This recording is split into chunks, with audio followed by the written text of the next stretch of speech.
ভূতরিত আপ্তরিত ভূতরিত, ভূত মানে জীব, প্রতিটি জীবের কাছে আমাদের একটা ঋণ থাকে। কিরকম ঋণ থাকে তা বলছেন, দেখো একটা কাক রাস্তায় দেখে একটা চুটুকুর আছে, শ্লেষাপুর আছে, কাকটা নিয়ে চলে গেল।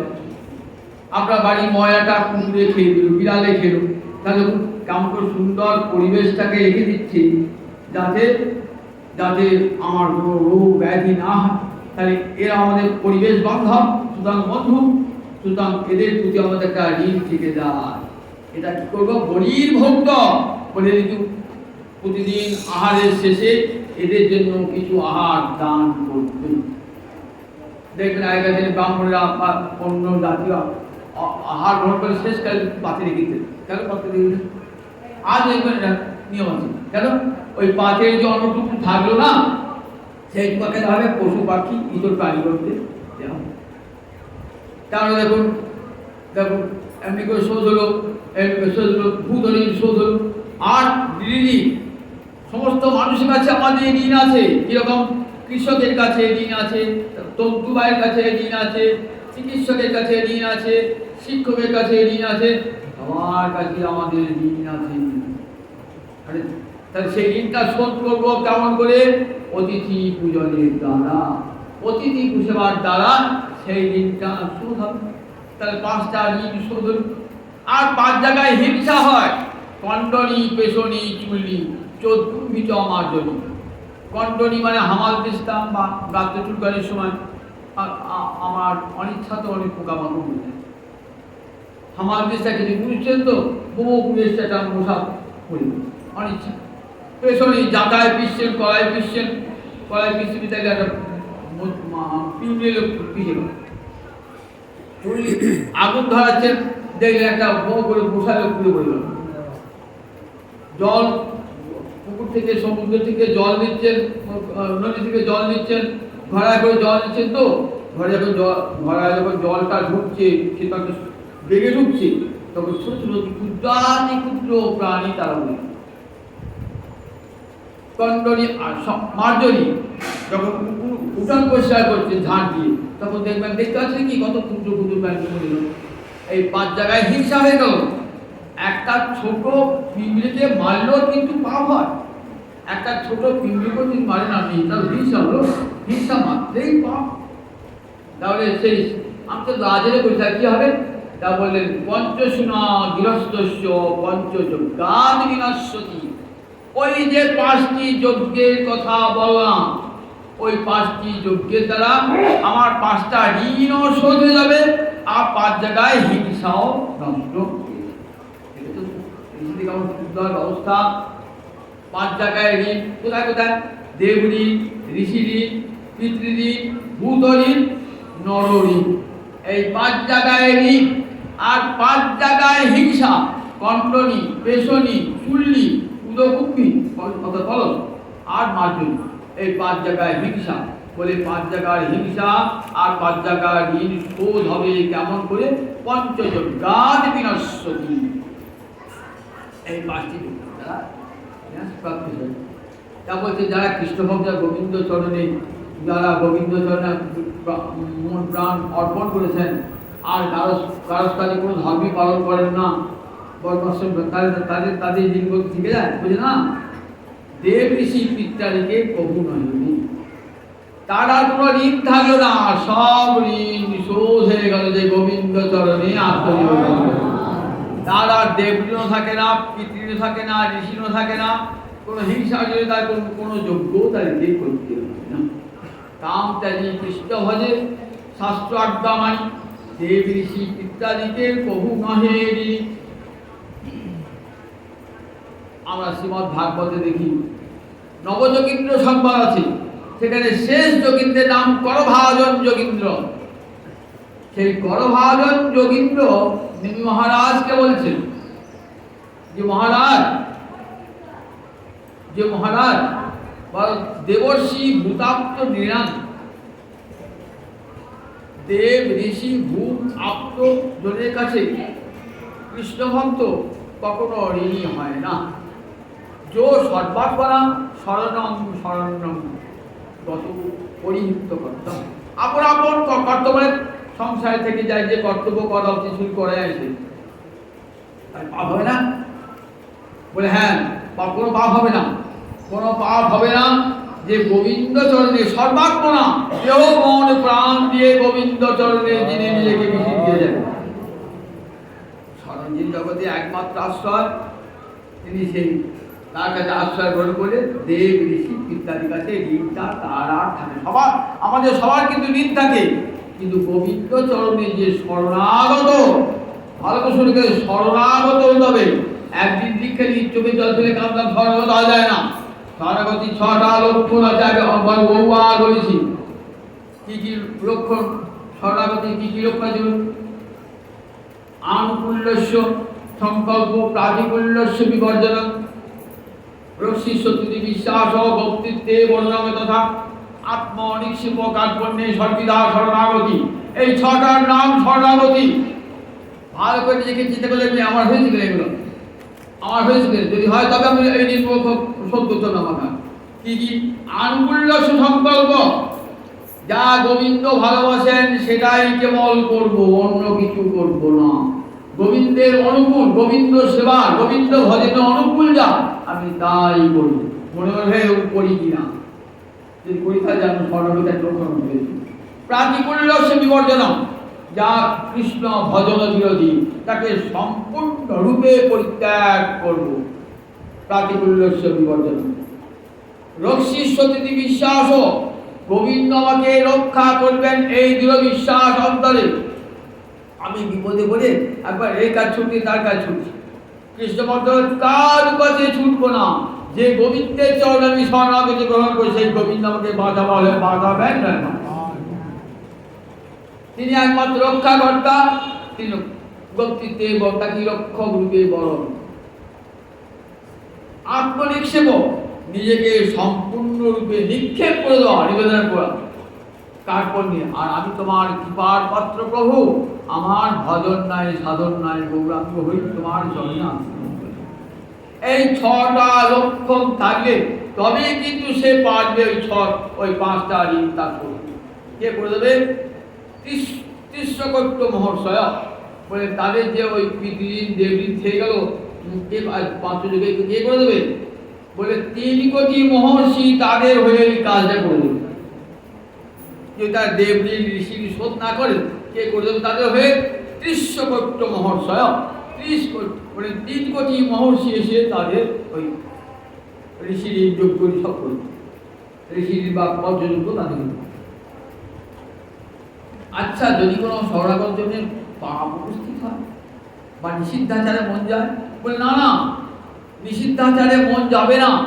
ভক্তি মহারানী কিছুতেই যেতে দেবেন না মনটাকে, পাপ কর্মের দিকে যেতে দেবেন না। যাদের চিত্ত চঞ্চল, গোবিন্দ চরণে যাদের মনটা দৃঢ় হয় নাই, বলেন তারাই পাপ পথে যায়। দেখবেন 3য় অধ্যায়ে, ভাগবত গীতা 3য় অধ্যায়ে জিজ্ঞাসা করেছেন অর্জুন, আমি পাপ করতে চাই না, তথাপি কে যেন জোর করে আমাকে পাপ কর্ম করান। কাম এস ক্রোধেশ রজগুণ সম্ভব, বলেন কামনা, যাতে ক্রোধ উৎপত্তি, লোভ মোহ মদ মাৎসর্য উৎপত্তি হয়, সেই আমাকে পাপ কর্মগুলো করায়, পাপ কর্ম করায়। কিন্তু কৃষ্ণ ভক্তের সমস্ত কামনা বিনষ্ট হয়ে যায়। কি করে? ভক্তি মহারানী তার কামনাকে ভেজিয়ে দেন। একটা ছোলা কলাই জলে ভিজে গেছেন, তো মাটিতে পুঁতে দেন, দেখবেন গ্রোথ গাছ হয়ে গেছে। আর ওই কলাইটাকে কাঠ খোলায় ভেজে নিলেন, তো ভেজে নিয়ে মাটিতে পুঁতে দিলাম, গাছ হবে? গাছ হবে, ভালো হয়ে গেল। তাহলে অবিদ্যাকে, মায়াকে ভর্জিত করে দেন, ভেজে দেন কে? ভক্তি মহারানী। ভক্তির আগুনে পুড়ে কাম বিনষ্ট হয়ে যায়। আর যোগ জ্ঞান কোনো কিছুর দ্বারাই ওই কামনাকে বিনষ্ট করা যায় না। কামনাকে বিনষ্ট করতে গেলে 3 গুণ শক্তি দিয়ে আসে। দেখেছেন তো মহাভারতে বিশ্বামিত্রাদি কত ঋষি কিভাবে কামনাকে জয় করবার জন্য কত তপস্যা করতেন। দেখা যাচ্ছে তার 3 গুণ শক্তি দিয়ে ফিরেছে, 3 গুণ শক্তি দিয়ে ফিরে এসেছে। তাহলে বললেন কামনা ধ্বংসের একটাই পথ, হরি ভক্তি লাভ হলে কামনা আপনা আপনি ধ্বংস হয়ে যায়। কৃষ্ণ সেবা, কৃষ্ণ আরাধনা। কামনা তো থাকবেই, মানুষ হয়ে যখন জন্মেছি অন্তরে কামনা বাসনা থাকবে, তাই হয় নাকি? কামনা বাসনা তো থাকবে, কিন্তু সেই কামনা বাসনাকে গোবিন্দ সেবায় লাগিয়ে দেন।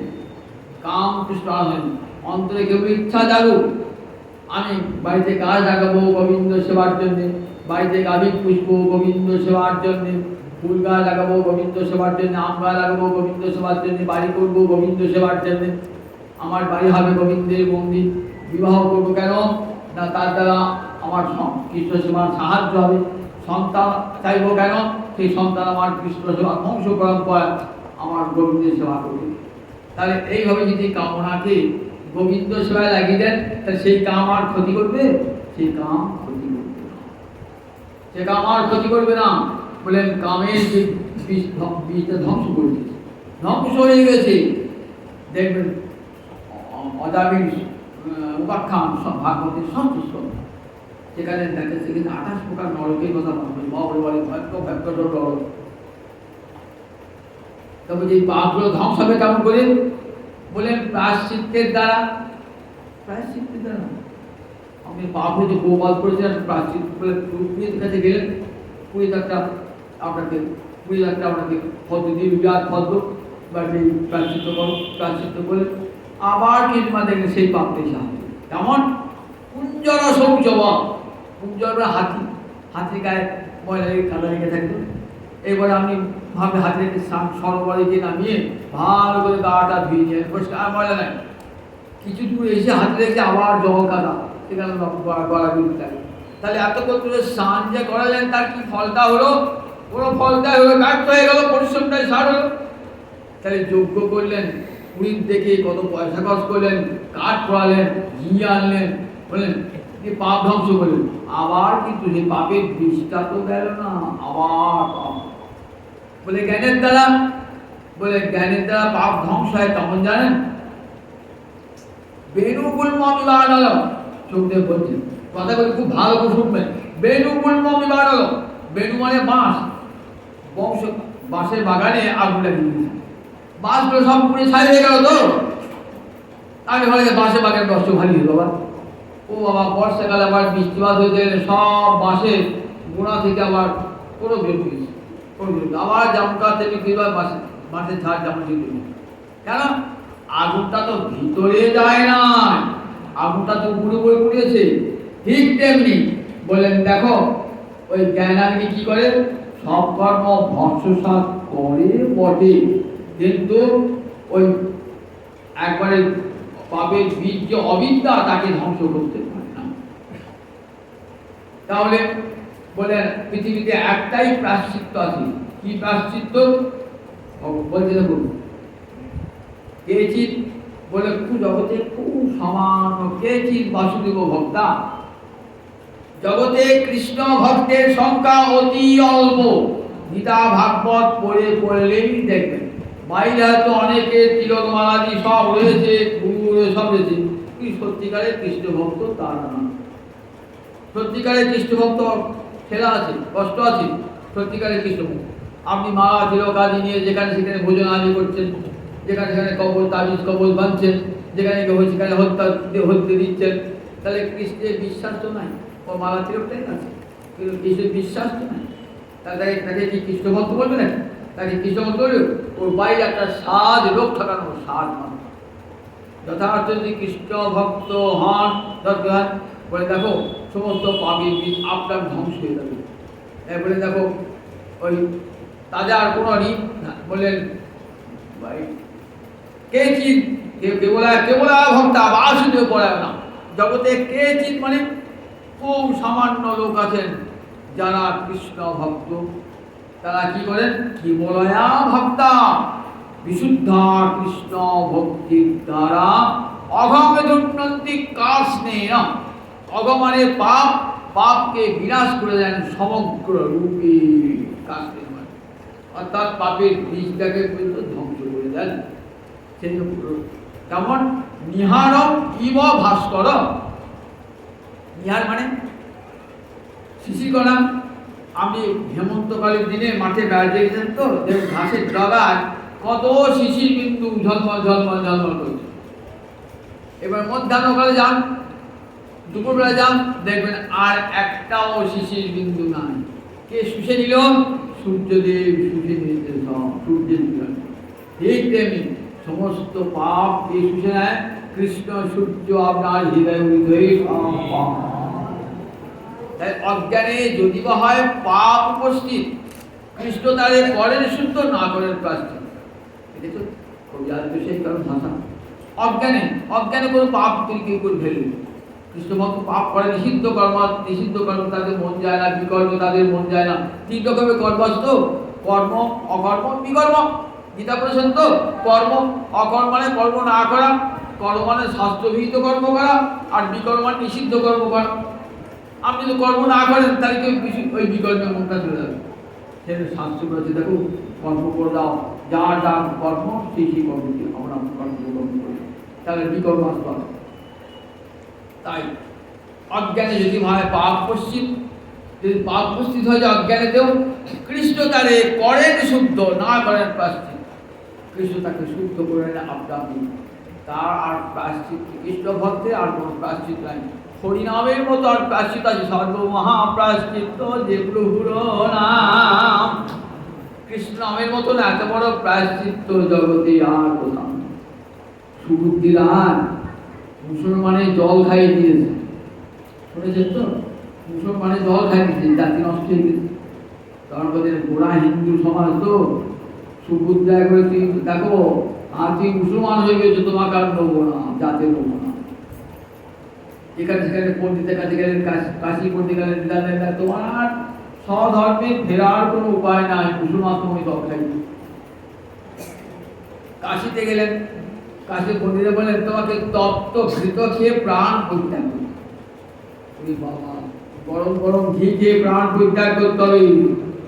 তখন মহাপুরুষ কাশিতে মহাপুরুষ চরণে নিবেদন করেন, প্রভু আমার তো এই বিধান, মুসলমানের জল খাই দিয়েছে, আমার প্রায়শ্চিত্ত কি? মহাপুরুষ কি বিধানটা দিলেন দেখুন, সুবুদ্ধি কৃষ্ণ নাম করো, এক কৃষ্ণ নামে তোমার জাতি দোষ যাবে, আর এক কৃষ্ণ নামে কৃষ্ণ পদে প্রেম করবে। একবার কৃষ্ণ নাম করার জন্য তোমার জাতির দোষ ধ্বংস হয়ে যাবে, আর একবার কৃষ্ণ নাম করলে পরে কৃষ্ণ পদে প্রেম করবে। মহাপুরী বাক্য রাজ্য করে চলে গেলেন বৃন্দাবনে। একদিন ভারতবর্ষের রাজা নবাব ছিলেন, বৃন্দাবনে গিয়ে কাঠ করছেন, সভ্যতাবাসী সেবা করতে কাঠ বিক্রি করে, কাঁধে করে করে কাঠ বিক্রি করতেন, কাঠ বিক্রি করে 2-4 পয়সা হতো, সেই করে ভোজন সেবা করেন। কেমন ভজনশীল ছিলেন। বৃন্দাবনে গিয়ে যাও, বৃন্দাবনে গিয়ে ব্রজবাসী সেবা করেন, ব্রজবাসী সেবা করতেন সুবুদ্ধি রায়। একদিন ভারতবর্ষকে বাংলাদেশকে শাসন করেছেন, আর তিনি বৃন্দাবনে কেমন কেমন ভিক্ষাবৃত্তি আসন করে কেমন ভজন সাধন করছেন যখন তাহলে কৃষ্ণ নামের উপর আর কোনো প্রায়শ্চিত্ত নাই, কৃষ্ণ নামের উপর কোনো প্রায়শ্চিত্ত নেই। তাই যদি বিধি ধর্ম ছাড়ি কেউ তার নিষিদ্ধ জানে মন যায় না, জ্ঞান বৈরাগ্য নয় ভক্তির অঙ্গ। জ্ঞান এবং বৈরাগ্য এই ভক্তির অঙ্গ নয়। এবং যে ভক্তি কেমন? বিশুদ্ধ ভক্তি, যেখানে জ্ঞান এবং বৈরাগ্য ভক্তির অঙ্গ নয়। এখন জ্ঞান আর ভক্তি বৈরাগ্য ভক্তির অঙ্গ নয় বললে পরে আমাদের মনে একটা খটকা লাগতে পারে। কিরকম? যে বিনা জ্ঞানে তো ভক্তি সাধন কেমন করে হবে, আর ভক্তির তো বৈরাগ্য আপনার এসে যান। হয়তো আপনি বলছেন যে জ্ঞান বৈরাগ্য প্রভু নয় ভক্তির অঙ্গ। বলে এখন জ্ঞানের 3টে অঙ্গ আছে। 3টে অঙ্গ কি কি? বলে একটা অঙ্গ তৎ, আর একটা তম, আর একটা অসি। এই 3টে অঙ্গ। তৎ মানে ভগবান, তম মানে জীবাত্মা, আর অসি মানে উভয়ের মিলন। তা বললেন কৃষ্ণ ভক্ত কি বলেন? জীব এবং ভগবানের ঐক্য বোধ যে জ্ঞান, সেই জ্ঞানটাকে বর্জন করলেন। তৎপদার্থের জ্ঞান চাই, তৎপদার্থের জ্ঞান চাই, অর্থাৎ ভগবান তার জ্ঞান থাকতে হবে, আমি যে জীবাত্মা তার জ্ঞানটা থাকতে হবে। কিন্তু ওই জীবই কৃষ্ণ, জীবই ব্রহ্ম, এই যে জ্ঞানটা, এই জ্ঞানটা ভক্তির বাধক। এটা ভক্তির সাধক নন। কেন? সেব্য সেবক সম্পর্ক লুপ্ত হয়ে যায়। ভক্তিতে কি বলি? গোবিন্দ আমার সেব্য প্রভু, আমি তার সেবক। এই সম্পর্ক ভক্ত সব সময় রাখতে চায়। আমি চিরজীবন প্রভু তোমার সেবা করব, তুমি আর নিত্যানন্দ বিহরিবে যথা, এই কর জন্মে জন্মে বৃত্ত হই তথা। ভাগবত পড়ে দেখবে সমস্ত ভক্তের একটাই প্রার্থনা, জন্মে জন্মে যেন তোমার সেবক হয়ে জন্মাতে পারি। মুক্তি চাই না, মুক্তি চাই না, যেন তোমার সেবাটা পাই। সব ভক্তের একটাই প্রার্থনা, তারা মুক্তি চান না, মুক্তিও চান না, মুক্তি কামনা করেন না। যেন এমন করে জন্ম দিও যেন তোমার আবার সেবা করতে পারি। বলেন আমি কৃষ্ণ হতে চাই না, আমি কৃষ্ণের সেবক, আমার গোবিন্দ আমার প্রভু, আমি তার দাস। ভক্তিতে এই সম্পর্ক, ভক্তিতে। কিন্তু যে গানে বলে জীবই ব্রহ্ম, কারা বলেন? মায়াবাদী যারা, যারা আচার্য শঙ্করের অনুগামী দশনামী সম্প্রদায়ের সন্ন্যাসী, তারা পৃথিবীতে কি প্রচার করেন? জীবই ব্রহ্ম, জীব আর ব্রহ্মে কোনো তফাৎ নাই। গোস্বামী পাদ লিখেছে আছে জীবার ব্রহ্মে পার্থক্য আছে, এক বিন্দু জল আর এক সমুদ্র জল, দুটো পার্থক্য নাই। এক বিন্দু জলেতে যদি এক মুঠো ধুলো ফেলে দেন, সঙ্গে সঙ্গে জলটা শুষে দেবে। সমুদ্রে যদি গাড়ি গাড়ি লরি লরি গিয়ে মাটি দেন, সমুদ্র বুঝবে? বুঝবে না। সমুদ্রে জাহাজ চলে, ওই এক বিন্দু জলে জাহাজ চলবে? সমুদ্রে কত কি আছে, হাঙর আছে, কুমির আছে, এক বিন্দু জলে হাঙর এবং কুমির আছে? তাহলে বলছো যে ওই এক বিন্দু জলও যা, সমুদ্রও তাই। বললেন জীব অনুচিত, ভগবান বিমুচিত। তাই কখনো ভগবান আর জীব কখনো এক হতে পারেন না। জীব ভগবানেরই দাস, মনে রাখবেন। এই যে আমার মহাপ্রভুর মত। বলেন চৈতন্যাংশে এক, চৈতন্যাংশে জীবও চেতন, ভগবানও চেতন। এই চৈতন্যাংশে এক। যেমন অগ্নিকুণ্ড আর আগুনের স্ফুলিঙ্গ, কেমন তফাৎ? অগ্নিকুণ্ড আর গোটা পৃথিবীকে পুড়িতে পারে, একটা স্ফুলিঙ্গ পারে না। বলে স্ফুলিঙ্গতে কিন্তু ওই আগুনটা রয়েছে, আগুনটা স্ফুলিঙ্গে রয়েছে, কিন্তু সে অগ্নিকুণ্ডের মতো বৃহৎ নয়। বলে ঠিক জীব কেমন? অগ্নিস্ফুলিঙ্গ। আর ভগবান কেমন? অগ্নিকুণ্ড। এই অগ্নিকুণ্ডে আর স্ফুলিঙ্গে যেমন তফাৎ, ভগবানের সঙ্গে জীবের তেমনি তফাৎ। তাই চৈতন্যাংশে ভগবানের সঙ্গে জীবের ভেদ নাই, একে বলে অভেদ। আবার অণু এবং বিভু, এই অণুত্বে এবং বিভুত্বে ভেদ আছে, একে বলে ভেদ। সেই জন্য এটির নাম ভেদাভেদবাদ। নিম্বার্কাচার্য বলেছেন ভেদাভেদবাদ। আমাদের বড়দেব বিদ্যাভূষণ শ্রী গোস্বামী তার সঙ্গে একটা কথা বলেছেন অচিন্ত ভেদাভেদবাদ। এটি মহাপুরুষ দর্শন, যে এই যে ভেদ এবং অভেদ, এটা চিন্তাও করা যায় না, চিন্তার অতীত তাকে ব্যাখ্যাও করা যায় না। সমগ্র বৈষ্ণব দর্শন দাঁড়িয়ে আছে এই অচিন্ত ভেদাভেদ তত্ত্বের উপরে। তারপরে দেখো জীব ব্রহ্ম, এটা ভক্ত কোনোদিনই মানতে পারবেন না।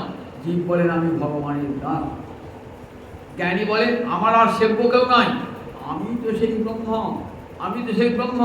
সুতরাং জ্ঞানীর কেউ উপাস্য থাকে না। এই জ্ঞানটা ভক্তির অঙ্গ নয়। যে জ্ঞানে ভগবানকে জানা হয় সেই জ্ঞানটা গ্রহণযোগ্য, যে জ্ঞানে জীবকে জানা হয় সেই জ্ঞানটা গ্রহণযোগ্য। জ্ঞান আর জ্ঞান বৈরাগ্য বলে এ দুটো ভক্তির আনুকূল্য করলে পারে, এ দুটো করলে। তা বলে যে জ্ঞান ভক্তির বাধক, সেব্য সেবক সম্পর্ক ভুলিয়ে দেয়, সে জ্ঞান কখনো ভক্তির অঙ্গ হতে পারে না। যে জ্ঞানের দ্বারা ভগবানকে জানা যায়, জীবকে জানা যায়, ভগবানের সঙ্গে জীবের সম্পর্ক জানা যায়, সে জ্ঞানটা পরম আদরে। সেই জ্ঞানের কথা কখনো বলেন নাই যে সেই জ্ঞানটা বর্জনীয়। বৈরাগ্য দু রকমের বৈরাগ্য আছে। দু রকম বৈরাগ্য কি? একটা যুক্ত বৈরাগ্য আর একটা ফলগু বৈরাগ্য। যুক্ত বৈরাগ্য কাকে বলে? যুক্ত বৈরাগ্য ভগবানের সঙ্গে সব সময় যুক্ত হয়েছেন সাধক। তাই ভগবানের সেবার জন্যে কী করেছেন, সংসার ত্যাগ করেছেন ভগবান সেবার জন্যে, মনটা পড়ে গেছে সব। যেমন রাজর্ষি ভরত সংসার ত্যাগ করলেন, বৈরাগী বেশ গ্রহণ করলেন। ছয় গোস্বামী তারা কী করলেন, বৈরাগী বেশ গ্রহণ করলেন, কারণ কৃষ্ণ সেবার জন্য তাদের সব সংসার পরিত্যাগ করলেন। এই বৈরাগ্য কেমন বলে, এই বৈরাগ্য যুক্ত বৈরাগ্য, ভগবানের সব সময় মনটা নিযুক্ত হয়ে গেছে। আর একটা হচ্ছে ফলগু বৈরাগ্য, ত্যাগের যদি ত্যাগ কেমন, সেখানে সেখানে ভগবানকে পাওয়ার কোনো ব্যাপার নেই।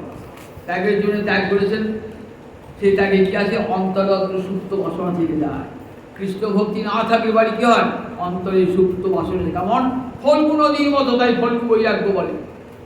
ফল্গু নদীর বাইরে দেখবেন কেবল বালি, আর বাইরে তুলে দেন দেখুন তলায় জল। তাই যাদের অন্তরে কৃষ্ণ ভক্তি নাই, অথচ বৈরাগ্য বৈরাগ্য রসশোষণ, তারা কৃষ্ণের প্রসাদ পর্যন্ত পরিত্যাগ করেন। এমন বৈরাগী যে কৃষ্ণের প্রসাদ পর্যন্ত পরিত্যাগ করেন, বলেন ফল্গু বৈরাগ্য। বলেন এই বৈরাগ্য ভক্তির কখনো অঙ্গ হতে পারে না। যে বৈরাগ্য ভক্তির সাধক, ভক্তি সাধক। আমার যে প্রহ্লাদ আমি সব ভক্তগণে অন্তরে কেমন বৈরাগ্য, মহারাজ অবশ্যই কোন বৈরাগ্য, কারণ সেই বৈরাগ্য ভক্তির সাধক। ভগবানকে ভালোবেসে দেয়, ভগবানকে ভালোবেসে দেয়, ত্যাগের জন্য ত্যাগ নয়, ভগবানকে ভালোবাসার জন্য বাসনা বসন আপনা আপনি খসে গেছে। কৃষ্ণ প্রেমে উন্মত্ত হয়ে একটা মাতাল সন্ধ্যাবেলায় মদ খেয়েছে, তো রাস্তা দিয়ে যাচ্ছে, যে দিলে তখন তার অঙ্গের বসনটা খুলে গেছে, জানতেই পারে। ঠিক তেমনি কৃষ্ণ প্রেমে যখন মত্ত হয় সাধক না, তখন সে জানতেই পারে না, তখন তার বাসনা বসন আপনা আপনি খুশি গেছে, জানতে পারে না তখন তার বাসনা বসন কখন খুশি গেছে। এই বাসনা তার আপনা আপনি খুঁজে যায়, চেষ্টা করতে হয় না। যাদের বৈরাগ্যটা যুক্ত বৈরাগ্য, তাদের অনেক কঠোর পরিশ্রম করতে হয়। বৈরাগ্য আনবার জন্য অনেক কঠোর পরিশ্রম করতে হয়, কিন্তু ভিতরে কামনা সে তো নির্মূল হবে না। সে তো অবশ্যই কী করবে, যতক্ষণ পর্যন্ত ইন্দ্রিয়গণ অতৃপ্ত থাকবে, সে তো ইন্দ্র লালসা মেটাবার চেষ্টা করবে। কিছুতেই তার বৈরাগ্য আসবে না। কিন্তু অন্তরে যদি কৃষ্ণ ভক্তি থাকে, তাহলে বৈরাগ্য আপনি আসবে। রূপ সনাতন দেখুন, এত ঐশ্বর্য, এত সম্পদ, এত মান যশ, কেমন কৃষ্ণ ভালোবাসার জন্য আপনি সব ত্যাগ করলেন। আর ফিরে তাকালেন, তার সংসার দিকে ফিরে তাকালেন, একদিনের জন্য ফিরে তাকালেন। বৃন্দাবনে গিয়ে কিরকম করে মাথুরি করছেন দেখুন, কোনোদিন খাবার জুটছে, কোনোদিন খাবার জুটছে না। তার জন্যে কোনো দুঃখ নয়, ক্ষোভ নয়। আমার আজ কৃষ্ণ ভজন হলো না বলে মনে বেদনা করে, কৃষ্ণ ভজন হলো না। খেতে গেলে ঘুঘুতে গেলে তো কৃষ্ণ ভজন হবে না, খেতে গেলে ঘুঘুতে গেলে। তাই আহার নিদ্রা যেন না হয়, 24টি ঘন্টা তারা কৃষ্ণ ভজন, 7.5 প্রহর যায় ভক্তির সাধনে, 8.5 প্রহরের দিন রাত্রি। তাহলে 7.5 প্রহর মানে কত বলতো, 3 ঘন্টা একটা প্রহর, তার 3 7 21 আর 1.5, 23.5 ঘন্টা, 22.5 ঘন্টা শুধু ভজন। 1.5 ঘন্টা থাকলো, 1.5 ঘন্টা শয়ন এবং ভোজন, তাহা নহে কোনো। কেমন বৈরাগ্যের চিত্র অঙ্কন করেছেন দেখুন, কেমন বৈরাগ্য। বৃন্দাবনে করেছেন গাছতলায় পড়েছেন, এক এক বৃক্ষের তলে এক এক রাত্রি। কই আমাদের বাড়ি দাও, সেখানে থাকবো, জল গায়ে জল লাগছে, বৃষ্টি পড়ছে, রোদ লাগছে, সাপ আসবে, বাঘ আসবে, চিন্তা আছে। ভজন করতে করতে ওই মদন মোহনকে নিয়ে শুয়ে পড়েছেন গাছতলায়। সব একদিন তিনি পালঙ্কে, সোনার পালঙ্কে শুয়ে থাকতেন, গদি বিছানায় শুয়ে থাকতেন। সেবা করবার জন্য 8-10টা লোক থাকছে সেবা করবার জন্য। আর যিনি আজ বৃন্দাবনে শুয়ে আছেন, যেখানে মদন মোহনের মন্দির দেখবে না, ওইখানে শুয়ে থাকতেন, গাছতলা শুয়ে থাকতেন শঙ্কর পাল।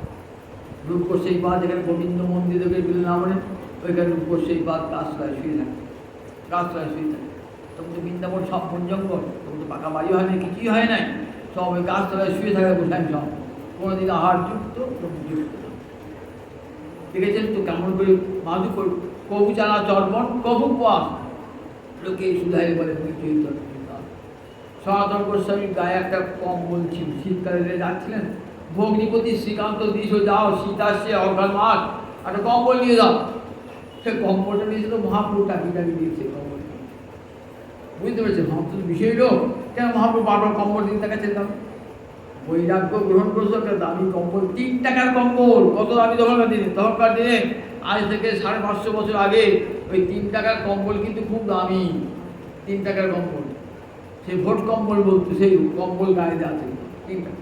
মহাপ্রভু এত দামি কম্বল তো গায়ে, বুঝতে পেরেছি কিচ্ছু বলে সমাজকে স্নান করতে গেলেন, গায়ে স্নান করতে গিয়ে একজন গৌরাকে দেখে ছেঁড়া কাঁথা দিয়ে দিয়েছে, ভাই এই ছেঁড়া কাঁথা দাও না, এই তুই কম্বলটা।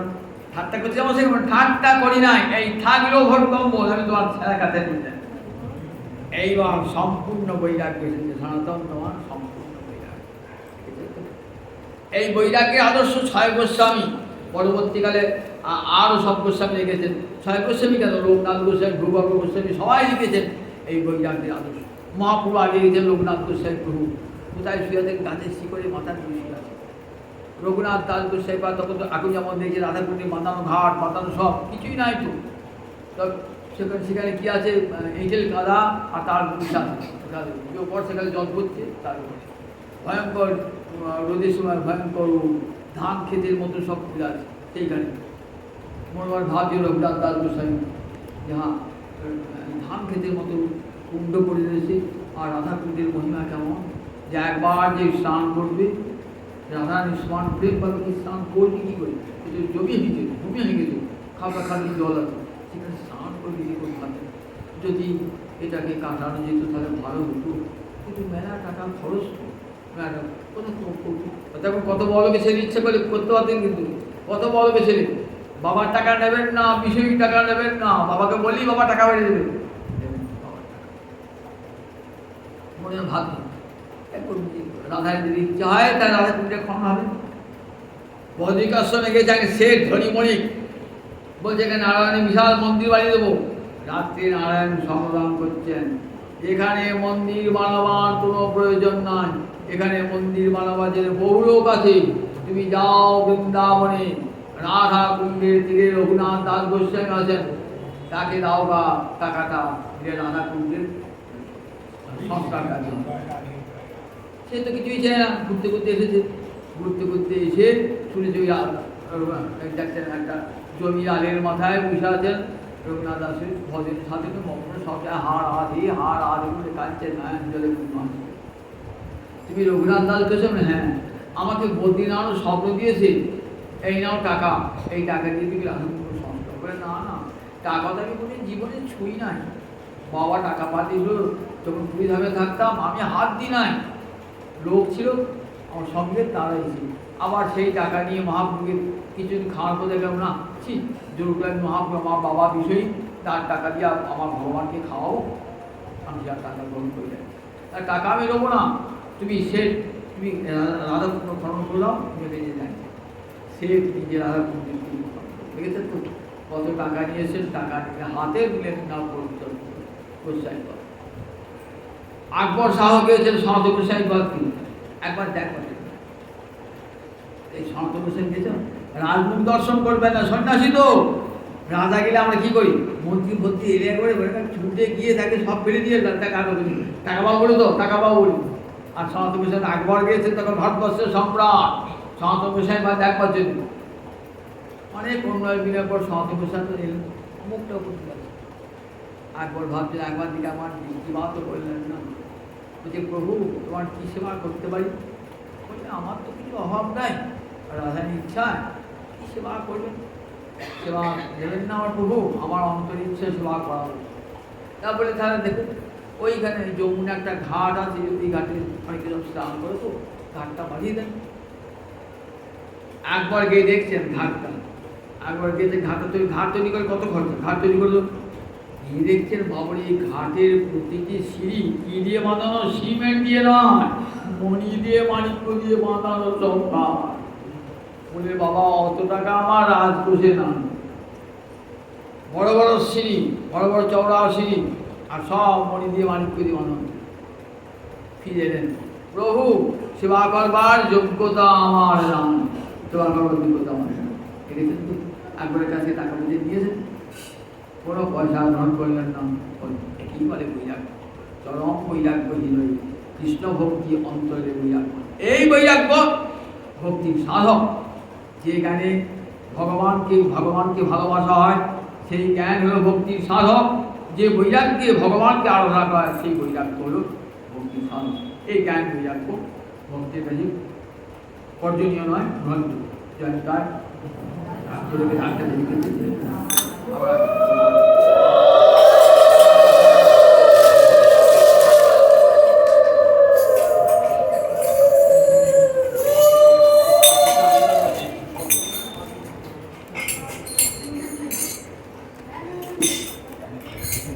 জয় জয় রাধে